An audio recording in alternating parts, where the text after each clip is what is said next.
It's the Scotty Myers Show. Hey, welcome to this week's edition of the show. Hopefully you are having yourself a fantastic week. My week's pretty good so far. I actually did something that I've never done before. And I'll tell you about that in a sec. We're also going to talk a little bit today about a controversy that we have happening here in Canada. It has rocked the nation to its very core. It's probably the biggest controversy in Canadian history. We'll get to that in a second, as well as some Disney Plus talk. But first, that little thing that I did that I've never, ever done before. So, you know, some people out there are really good at complaining. And I am about certain things, but not to a company. Like, I'm sure you've seen, people that walk into a store and they have the let me talk to the manager expression already on their face. Like, they've come in pissed off, or they send the emails to companies complaining about the product or service or whatever. And sometimes they do it strictly out of the hopes of getting a discount or something free. Like 100% they hope that that's what's going to happen. My mother does it a lot, like to the point where it's almost like annoying. And she's not doing it for the free stuff. She legitimately is voicing her opinion. It's just sometimes, nobody cares. You know, you go into your favorite donut shop and all they got is chocolate donuts. Nobody cares that you don't like chocolate. Such is life. It happens. You just go to the next donut shop. That to me is not complaint worthy. But I finally had a situation where I was like, you know what? I am going to send an email on this. So last May, I bought a new pair of running sneakers. And as you know, if you follow the podcast, I am currently training for the Disney World Half Marathon coming up in less than 2 months now. Makes my heart jump a little bit. But I bought these because I was running the local 10K, the Blue Nose 10K. And I ran that, and then I had a little break in running after I ran that 10K at the beginning of June.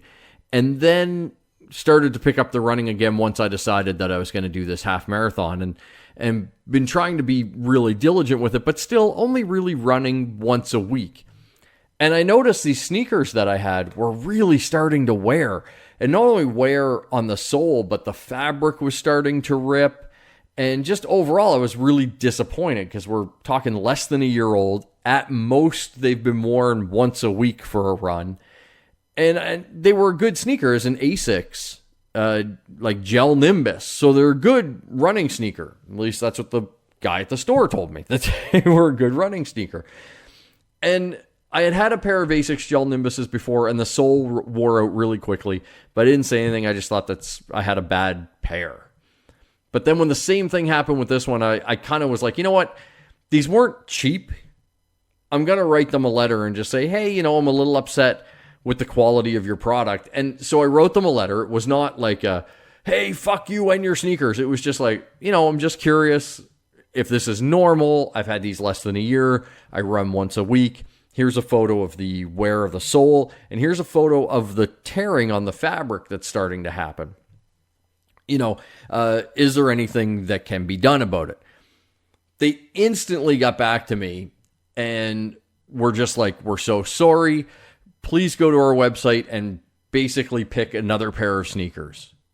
I was like, are you shitting me? Sure. So I go to the website and I got another pair, and they showed up in the mail last night, and just like that. So this is the first time I complained. I'm not saying I'm going to make it a habit just to get free stuff, but I felt like, wow, like the company actually listened to the consumer and did the right thing. And so really, I tell this story as a kudos to Asics for fantastic customer service. I tried out the new sneakers today, took them on a treadmill at the gym, and they felt great. I'm hoping the soles, don't wear out as quickly on them, but I'm going to break these bad boys in, and they're going to be my half marathon sneakers. So I'm really excited about that. And again, big kudos to Asics. So if you are buying sneakers, I can say Asics at least stands behind their product, which is good to see in this day and age. Speaking of new products and things that people stand behind and that a lot of people got very excited about, was Disney Plus. Now that launched on Tuesday, and I saw some reports online of people complaining they were having some viewing problems. There were some technical glitches. Here's the thing. I experienced none of those, and I don't know if that's because Disney knows how much I love them and they gave me an extra special feed or something like that, but I never had a buffering issue. I never had a login issue, and everything played perfectly that I watched. It was absolutely a joyous experience. It was so cool, and it was almost like they knew that I was signing up, because if you remember back when I was talking about it an episode or two ago, I was very excited to check out The Rocketeer and see if that had lived up to the memories that I had of The Rocketeer. Right there, one of the first movies it was showing me was The Rocketeer, and I was like, has Disney bugged my house? Like, those Mickey ears that I bought the last time I was at the parks, are they actually listening? But I didn't get to watch The Rocketeer yet. I did watch The Mandalorian, which we will talk a little bit later on in depth about when we get into geek news, because there's a lot to unpack. Even in that first episode of The Mandalorian, there's a lot to discuss. So we'll get to that a little bit later on. But Disney Plus, overall, the little bit of time that I've spent with it over the last, couple of days, it's well worth the money. It's fantastic. The library of stuff there is phenomenal. Like I say, I have had no issues whatsoever with any of the streaming or anything. Like tonight, for example, came home from dinner, had a bit of a crappy day. My wife had a crappy day. We're eating dinner, watching something. What do you want to watch? And I was like, you know what? I'm going to throw on an old Simpsons episode that we were joking about the other day and watch it. So we watched a very old Simpsons episode, laughed our asses off while we had dinner. That was fantastic. After we watched The Mandalorian, I started watching Steamboat Willie, the very first Mickey Mouse cartoon. As much as I love Disney, I've never watched that thing in its entirety. So I love having that stuff at my fingertips. And I know this can sound a little bit like an ad for Disney Plus, but I really do think it's worth your entertainment dollar if you're looking to add something to your streaming services. I definitely think it's worth it. The Mandalorian alone is worth the $8.99 a month. And again, we'll get to that more in depth a little bit later on when we get into geek news. On to the controversy that has ripped Canada apart. Canada is very divided right now. There are two camps in this country right now. There's the pro-Don Cherry camp, and there's the anti-Don Cherry camp. And then there's a few people in the middle. But in case you haven't heard about this, if you're listening to me somewhere in the States, Don Cherry, if you're not familiar with him, a legendary hockey commentator here in Canada. He has done a segment on Hockey Night in Canada, which is the Saturday night hockey game, for decades now, called Coach's Corner, where he would break down some of the stories in the NHL and break down the game a little bit and all that kind of stuff. Don's been known as an outspoken guy throughout the course of his career. Some people will say, now, especially now with what happened, but some people would say that he sometimes crosses the line into being a bit of a bigot, and other people would say he just says it like he sees it. He's not afraid to share his opinion. So he made a statement on Saturday's edition of Hockey Night in Canada on November the 9th, talking about poppies, because we're coming up on Remembrance Day on the Monday, and of course, we wear poppies to, show that we remember those that have served and currently serve in the armed forces in Canada. So Don started to go on a rant about people that are not wearing the poppies. And the way he worded it, I don't want to repeat it, but the way he worded it seemed like he was really focused on immigrants that have come to Canada and are not wearing poppies. He alluded to people, you come to our country, you enjoy our freedoms, and when he was pointing out certain areas that he noticed people weren't wearing poppies, they were pretty high immigration areas, is where a lot of immigrants are living. So a lot of people took to social media right away and were like, what the fuck? What is Don Cherry doing? This is not what we need in this country, and whatnot. He stood by his statements. Here's the thing. Don Cherry has said He still believes in what he said. He probably just said it the wrong way.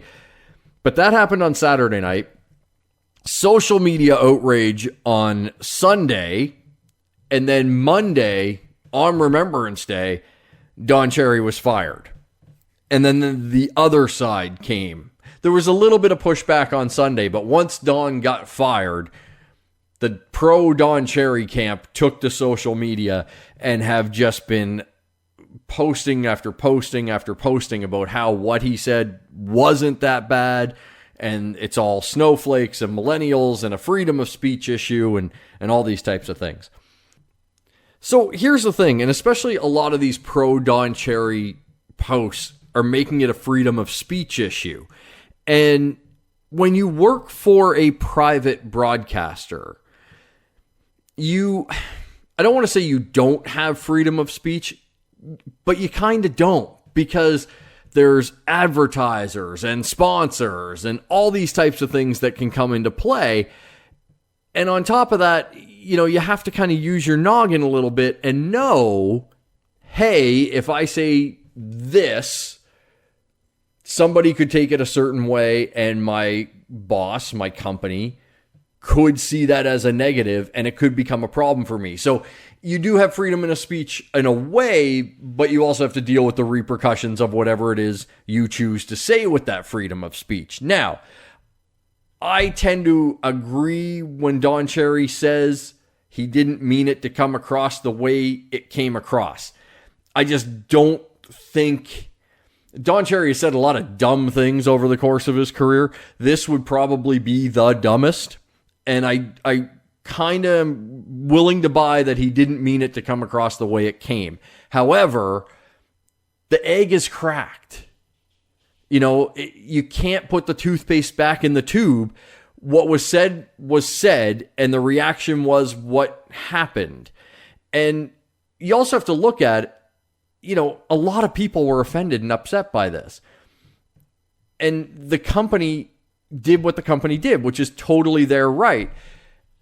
And I know people are pissed off that he doesn't have a job anymore. Listen, he's an 85-year-old millionaire. He's going to be fine. Don Cherry is not going to be hurt. I'm willing to bet he has job offers right now. I would put a strong pile of money on that, saying that Don Cherry has a shit ton of job offers to go and talk about hockey. But he said what he said. And sometimes, even if you didn't mean it the way it came across, you can't come back from it right away. Let it blow over a little bit, and you never know.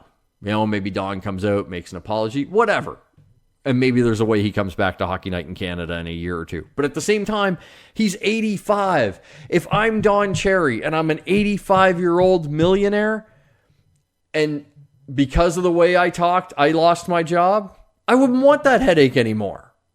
I'd just be like, fuck it. I'm going to go home and watch hockey. And you know what I'm going to do? I'm going to do like every other person that watches sports. I'm just going to yell at the TV. That's the best commentary. When there's nobody else in the room and you're yelling at the TV by yourself. Best way to watch sports. But it bothers me to see how something like this has divided my country that I live in. If you go on a Canadian social media page right now, you will see either a pro or a negative Don Cherry post. This has wrapped up the country more than any other topic I can think of in recent memory. I can't think of anything else that has divided us so much. We have gone through some tough elections in this country that have not divided us as much as a hockey commentator's commentary on people wearing poppies or not wearing poppies. That part of it is kind of mind-numbing to me. It's just like sports are supposed to bring us together, not divide us.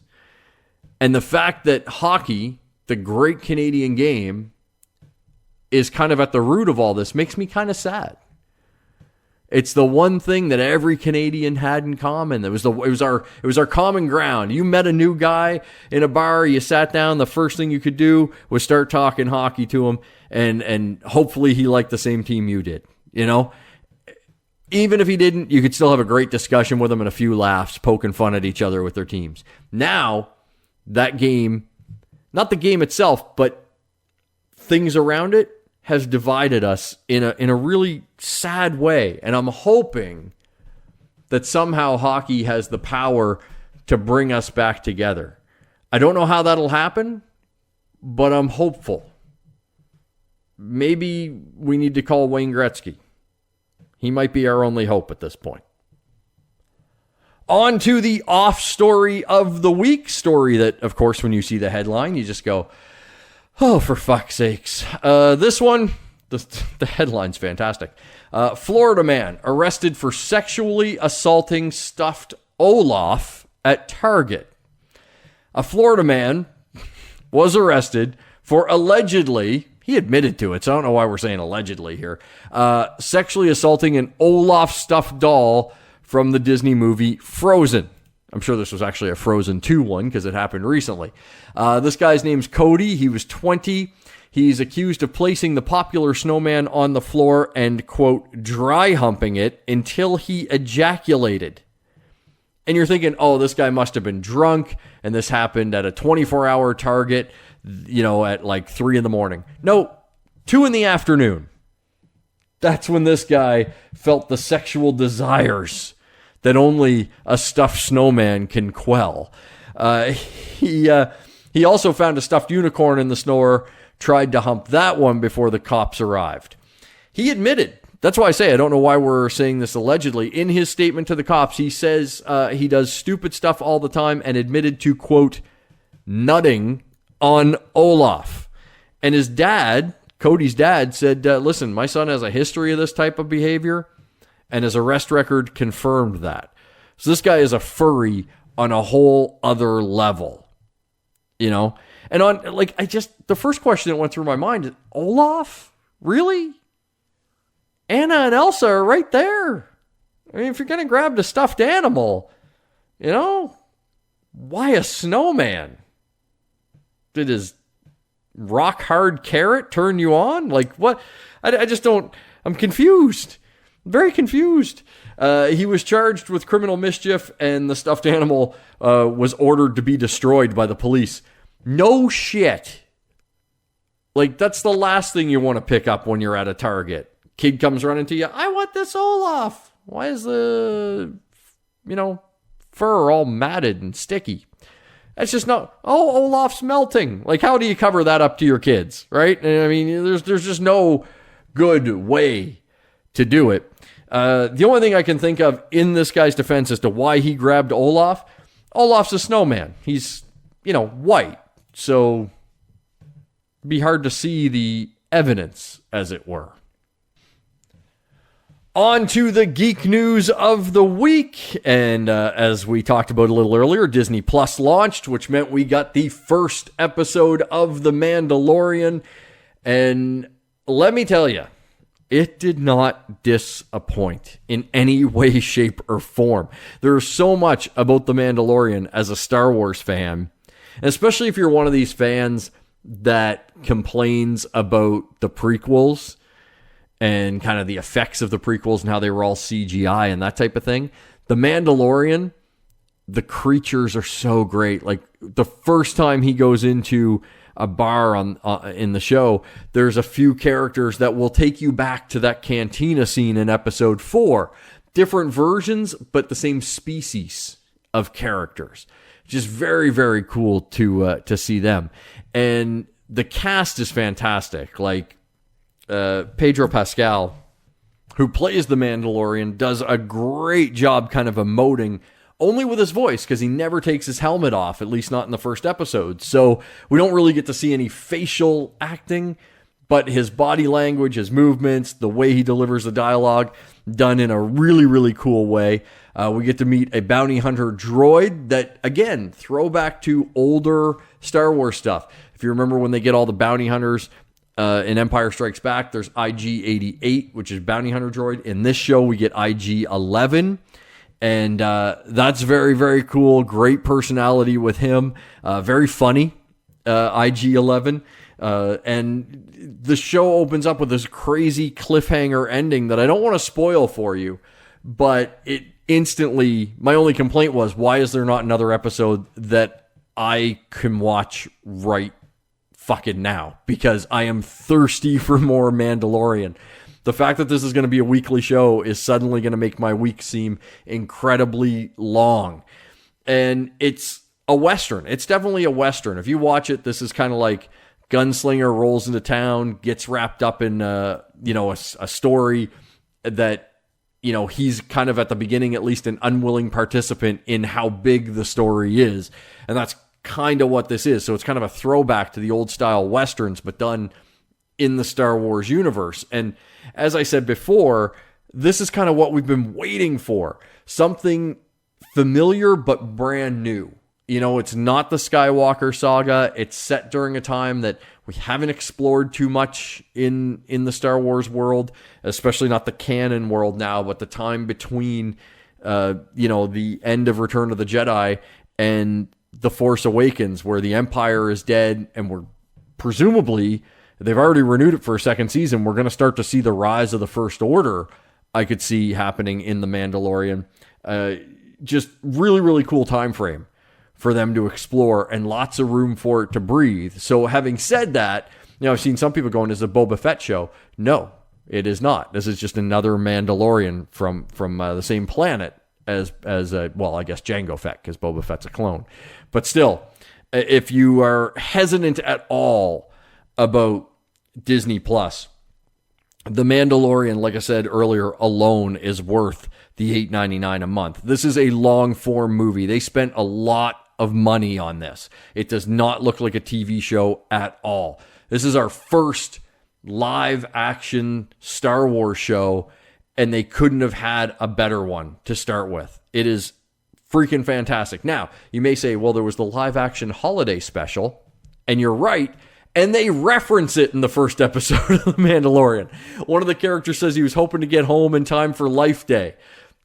Made a giant smile on my face when they mentioned that. So again, Disney, if you're listening, put the holiday special on Disney Plus. You've referenced it in The Mandalorian. We demand it. So I cannot wait for episode 2. This show is going to be nothing short of phenomenal if the first episode was any indication. Moving on to another streaming service and a very good TV show. The DC Universe streaming service has renewed Titans for season 3. We haven't even wrapped up season 2 yet, but they are so in love with the project and the response to the show that they've already announced season 3. And here's the little thing with the lettering for season 3. Now, I'm behind on the show, and there's been rumors that we're going to get to see a little bit of Nightwing in season 2, but the lettering and the coloring that they used for the announcement of season 3, all kind of black and a very light blue that would go exactly like Nightwing's logo. So I'm thinking maybe season 3 is going to be a full-on Nightwing badassery season, which I am totally on board for. Dick Grayson becoming Nightwing, one of my favorite things that ever happened in DC Comics. Love Nightwing, so that's my hope there. But great to see that show coming back for a third season. And great to see the DC Universe continuing with their app, despite the HBO Max app coming along that's going to have the Green Lantern show and a few other things. Lots of places to get DC content coming up over the next couple of years. Speaking of DC projects, we've got another name cast for the Batman film. Jamie Lawson, a recent Juilliard grad who has done some great productions of Hamlet and Romeo and Juliet, has been cast in the Batman, although we don't know exactly what role. Now, iOS 9, that website, is reporting that she's going to be playing an original character in the film named Bella, a grassroots political candidate running for office in Gotham, which would be very, very cool, but that hasn't been confirmed. So there's some other possibilities that may pop up. She could be Barbara Gordon. We don't have a Barbara Gordon yet in the DC cinematic universe. You know, she's not in Birds of Prey. We haven't seen her yet. Looking at this girl and her age, I think she would fit really, really well for a Barbara Gordon possibility. Maybe even a Holly Robinson could come up as a character. But the cast is really coming together, and this is going to be a huge break for Jamie Lawson. Again, the Batman hitting theaters on June 25th, 2021. And we'll kind of end with a little bit of a similar note to the way we started the show. Sometimes companies listen. Now, you may remember a few months back, they released the first trailer for the Sonic the Hedgehog movie, and everybody shit their pants at how terrible and terrifying Sonic looked. I mean, it was bad. Sonic looked terrible. And the internet treated it accordingly. They ripped it apart and shit all over it. So much so that the producers of the film and the director said, okay, we got to fix this, pulled everything back, got a development team on it, went back in, redid the CGI, and they recently just unveiled the new trailer. And I got to tell you, Sonic looks fucking awesome. Like, they knocked it out of the park on this redesign, so much so, it kind of has me a little suspicious because they nailed the redesign so well that I'm like, how are they so far off to begin with? Because they're not even close to the same. It wasn't like, well, we tweaked it a bit to make it better. No, it is a complete 180, which makes me, again, my skeptical mind makes me think that they released that first trailer on purpose to get people talking about the Sonic movie. You know, how shitty Sonic looked. And then everybody went and they watched the trailer. They got to see that Jim Carrey's in the film and all that kind of stuff. But they all walked away going, Sonic looks shitty. Then they released the new trailer and everybody goes to check it out to see, like, does Sonic actually look better? And now he does. And I see a lot of those people going, now I want to go see the movie. Because it does look fun. So there's part of me going, did they do this on purpose or did they really just happen to get this lucky that the new team that they hired to fix Sonic really were that good? I don't like to float conspiracy theories out there too much, but that's my one with Sonic. And yes, for the record, it has worked on me. When I saw the first trailer, and I love Sonic, I threw up in my mouth a bit, to be honest. I saw this new trailer. I'm all ready to go see the movie when it comes out in February. So if it is a conspiracy, it's working. You can let me know if you agree with my conspiracy theory on Sonic. Hit me up on social media, The Scotty Mars Show on Facebook and Instagram, at Scotty Mars on Twitter. You can always reach me there if you ever have comments or questions about the show. And also, don't forget, you can get us iTunes, Spotify, wherever you get your podcasts. Subscribe and keep leaving those ratings and reviews. And until we chat again, have a great week.